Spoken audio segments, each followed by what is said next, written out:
and we start looking at like hiring help, you got to understand the problem we're trying to solve. That's why I You hate know, VAs. I mean, I love VAs. You should hire VAs.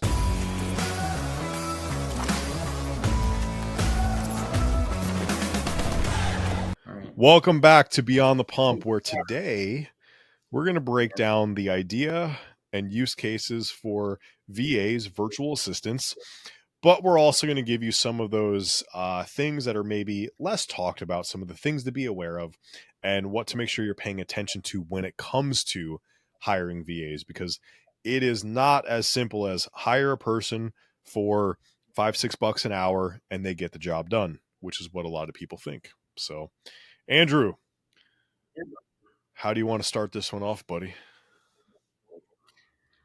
I think it's a good segue. Recently, if you've been following along sequentially on the timeline, we've had a lot of business inquiries recently or questions that have happened to generate a lot of our last couple episodes. So to recap, in the automation series, in the first one, we talked about conceptually, how do you even know when it's time to automate? In the last episode, we talked about some general workflows or automations, and we kind of discussed two or three of the most important ones that we think starting out will make your life a lot easier.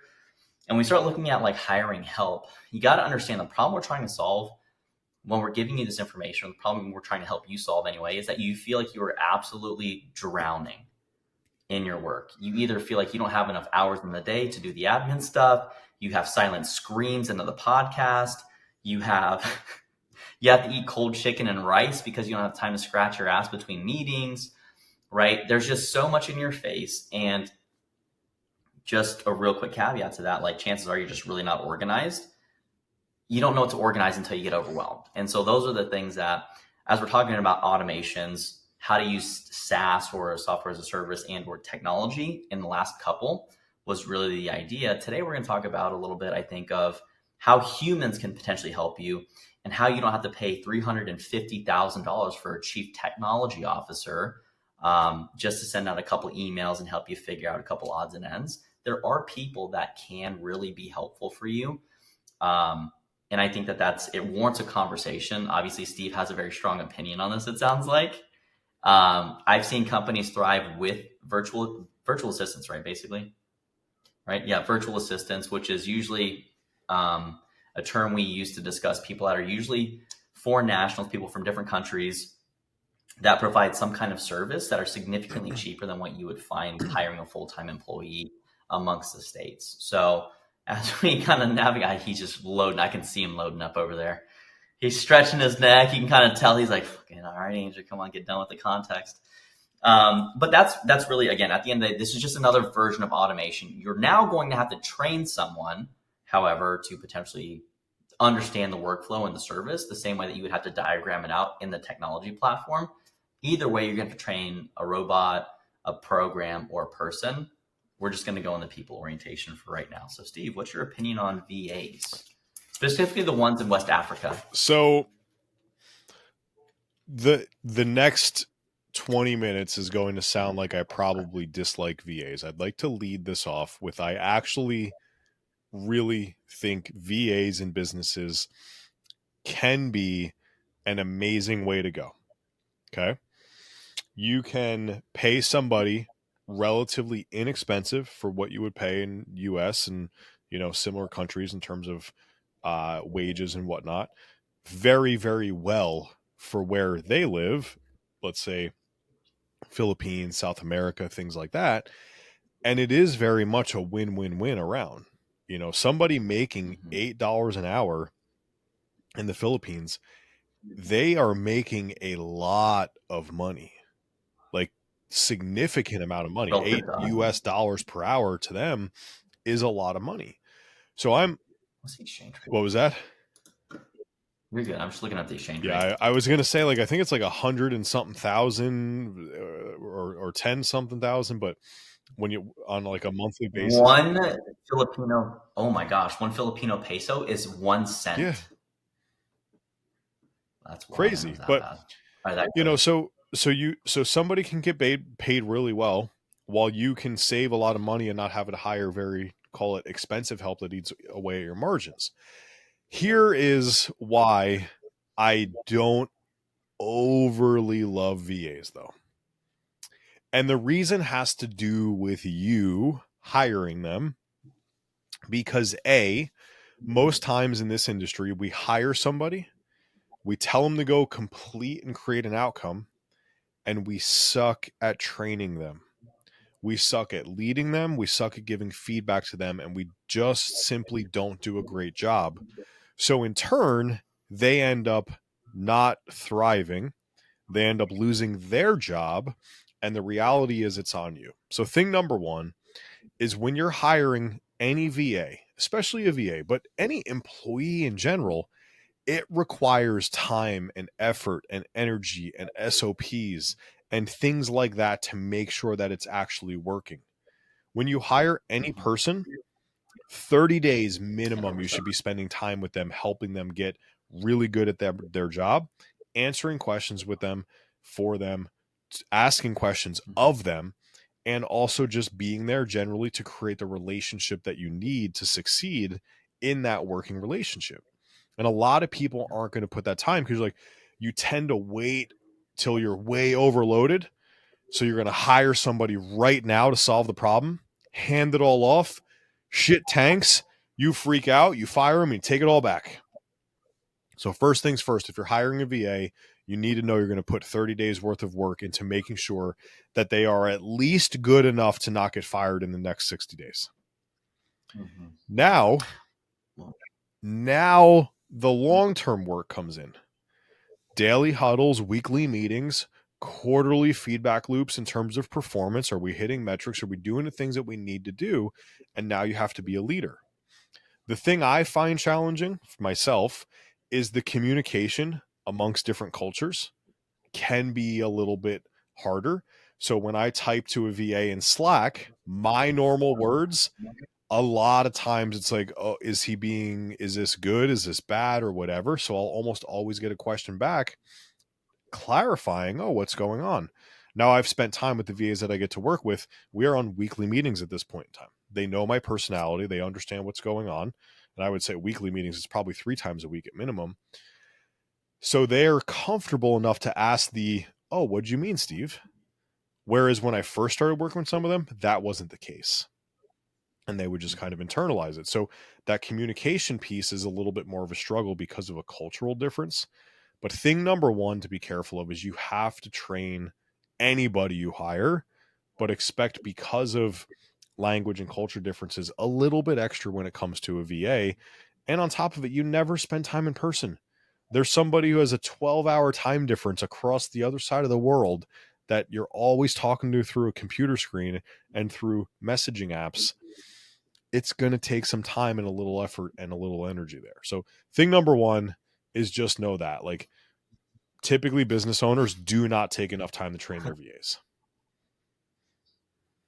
So Let me just so for those of you that start to like envision the little small Chinese child in the bottom of a sweatshop somewhere, like that's not what the working conditions are. So before you try to figure out a way to smuggle a human in a shipping container across the country to get them freedom, please, please understand that they, generally speaking, have a pretty decent quality of life. And when you take in, the $8 over there would be $800 in Filipino pesos, and that could be a pretty per hour, drastic change 800 per per hour. hour. Yeah, imagine making $800 per hour. Now, obviously, there's not the same exchange ratio. But that's So, 32,000 Filipino pesos a week at $8 an hour.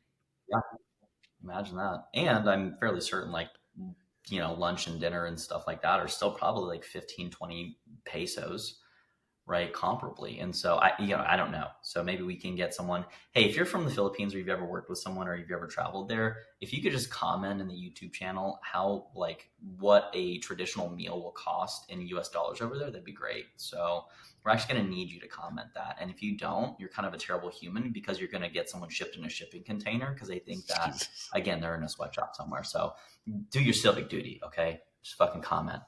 Um, but all that to say, like, I think what a lot of people lack when they hire a virtual assistant is that they forget to consider that this person is basically an employee, regardless of the time zone, regardless of where they are performing functions for your brand and your company, and they reflect upon you. And one of the things that we found was always really problematic inside of the training industry is that people would hire, and I'm referring to my time at Lifetime, people would get so busy, they would need so much scheduling availability that they would hungry hire. And in fact, I even knew someone at one point that was pretty high up in the company who said, you need a leadership position filled, go hire someone tomorrow. I don't know who you're going to hire that's good at that potential position within a 24-hour period that's willing to do something, unless you come in and offer them an astronomical amount of money or incentivize them in a large, large way. So now you're going to hire someone that's a poor reflection on your company that may not have the job skills or competencies, and you may not have the bandwidth to train them. So you cannot effectively take on a project. So as you're going through, and if you've paid attention in the first automation series, the second one, like if you don't have some basic automations, you're going to get frustrated because the person's going to underperform because you can't clearly communicate what it is that they should be doing. And so as Steve mentions, huddles, weekly performance reviews, like those are the things that we talk about in our monthly workshops. And if you don't know what that is and you are like, oh my gosh, I'm so lost, sign up for the next one. We have one coming up in April. It's imperative that you be there if you don't know how to start to get beyond that 5 to 10 person. Now, if you wait until you're at 20 clients and that's when you start to, oh my gosh, like I'm getting a little overwhelmed. I've been overwhelmed for a couple months. You're either going to burn out, you're going to hungry hire, or you're going to shutter your business. Those are usually the three outcomes that people will, when they get in a bad spot, try to alleviate some of that stress. Or they slow down, they lose some clients, then they figure out their processes, and then they can kind of just buffer that a little bit. And those are the people that tend to be successful, as they expect to have those setbacks. So you'll probably go through a couple. You'll evolve as a leader. You'll evolve as a communicator. Please understand that those are the essential skills that as you start to hire, you have to then step out of the I'm now the only person delivering. That's my sole responsibility. Hey, I hired you. I'm paying you money. Go do the thing that I hired you for. And they're like, I don't fucking know how. You have to spend time now mentoring and being a teacher for that person. So as a caveat and aside, VAs, employees, basically, while they're great, you don't have to pay benefit packages, yada, yada, yada. You just pay them a straight flat rate. Can serve as a good stopgap, but they'll never replace having someone that's co-located for the most part in terms of culture, in terms of being able to have those powwows, pop your head in the office. This is why we see there's such a resurgence of go back to work mandates that are happening right now, whether you agree with them or not. There's a lot more efficiency that can happen if that time is well used. So I'm a big fan of the hybrid work situation, to be clear. Yeah, But, and I think too, like everybody goes, oh, well, why do I have to spend so much time with somebody? The reality is, let's say you spend 4 hours a week with a person helping them get better and do their job effectively. They should theoretically be spending the other 36 hours creating output. Or inversely, they should be able to save you 36 hours a week of other work by you only having to input 4 hours a week. So it's literally your duty as their leader to invest time in them and continue to give them feedback and help them grow. So just to prove that point. Reason number 2 that I hate VAs, though, but I love VAs, is traditionally VAs have a higher turnover rate than home US based employees. And the reason is it is very easy for a company to go out there and say, oh, you're getting paid $8 an hour. I'll give you $8.50 an hour. And that, without a relationship, without some tenure behind it, can cause VAs to go ahead and jump to that next job. And going back to kind of point number 1, the lack of relationship building causes them to not feel overly welcome or a part of the team. So at the end of the day, they don't have that level of commitment built in because you're not committed to them, is the feeling.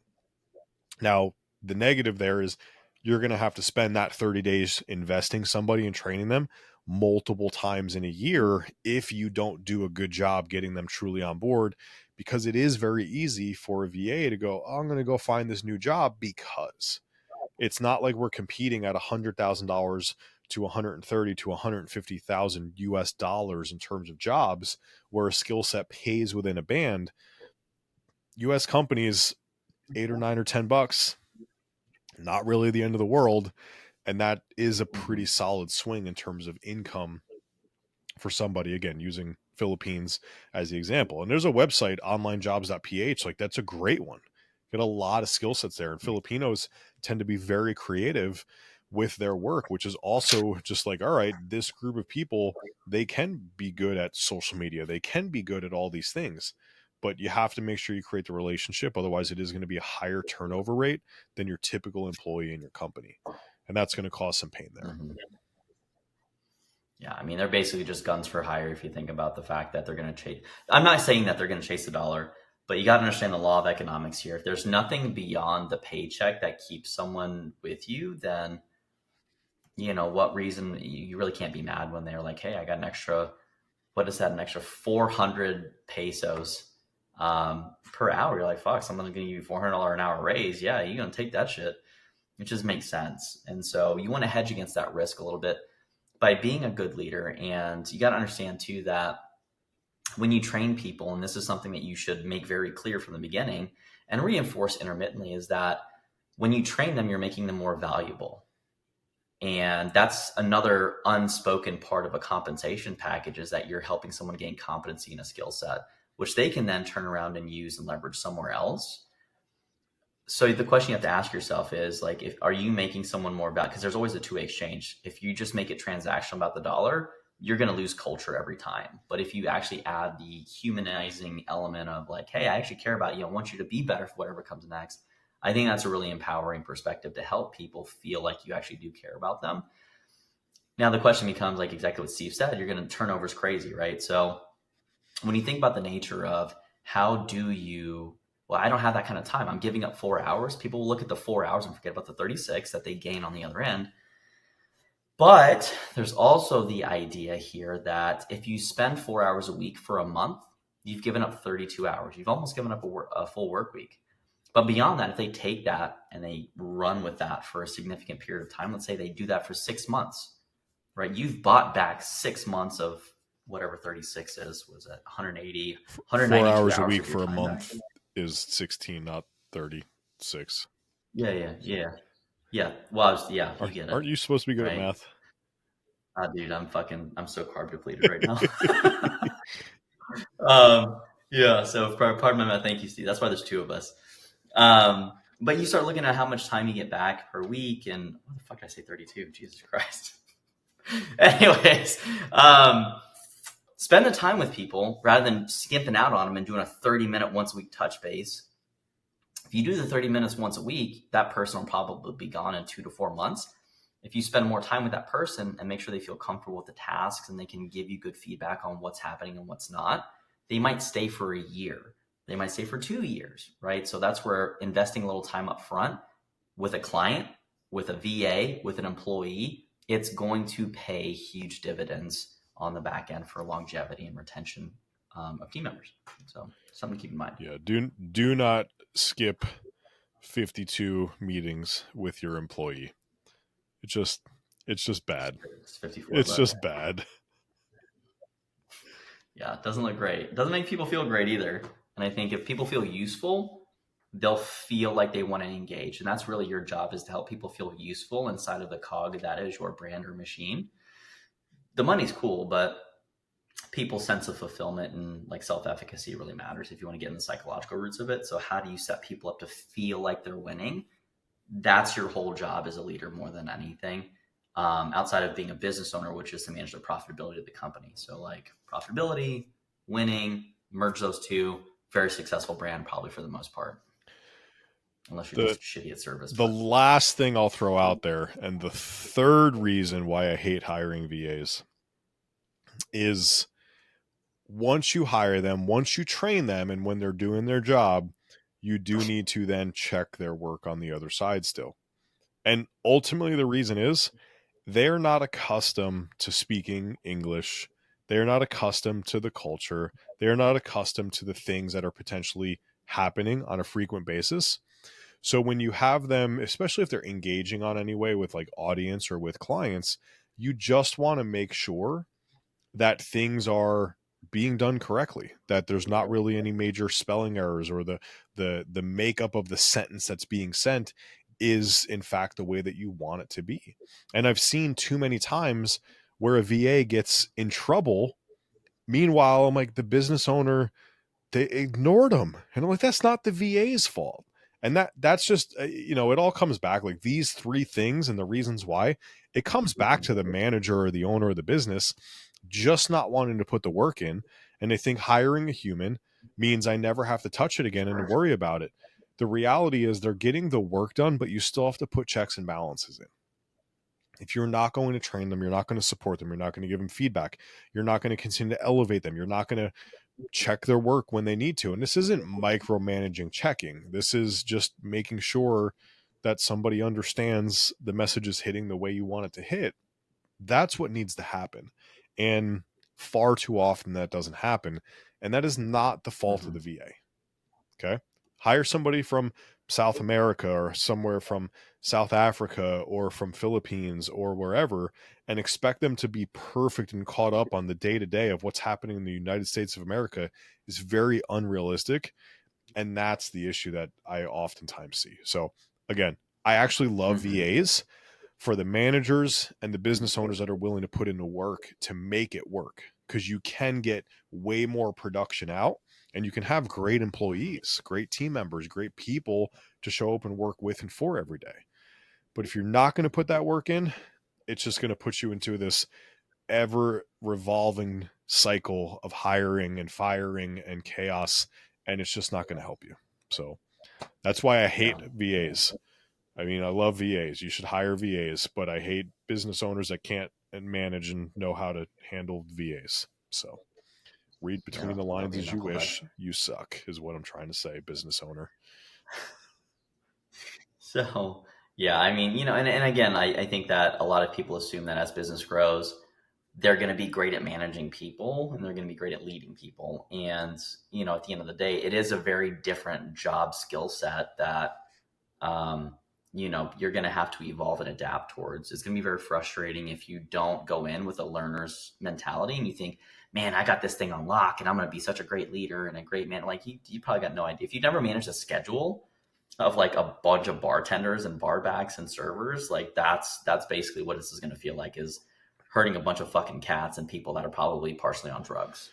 So, and God forbid your VA also learned English listening to 50 Cent. Like imagine that. And now they're loose interacting with your potential clientele.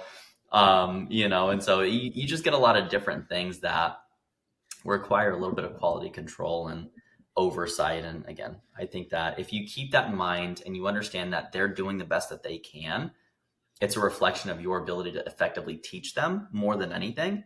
It'll be a harmonious, very fruitful relationship for the most part. If you forget those things and it becomes like, oh my gosh, this person sucks, I can't believe I hired them, like I can't get, you're the problem. So you better fix that before, or get some guidance, I should say, because every time you lose an employee, it drastically affects and impacts the reflection of your brand to your audience and your consumers. Because now there's always that learning curve. There's a different way of talking. Like shit just gets weird. So try to keep the same person to really alleviate that long-term confusion from the consumer side as well. But yeah, anything to close us out? No, sir. We know my feelings. Go be a good leader, and VAs will be an amazing addition to the team. If they are not an amazing addition to the team, it's because you suck as a leader, so you got to get better. So without further ado, though, we appreciate you hanging out today with us on Beyond the Pump, where we break down the business of fitness and nutrition. If you don't like this episode, why? Throw that in the comments. Subscribe to the channel and just like it anyways. Until next time, gang.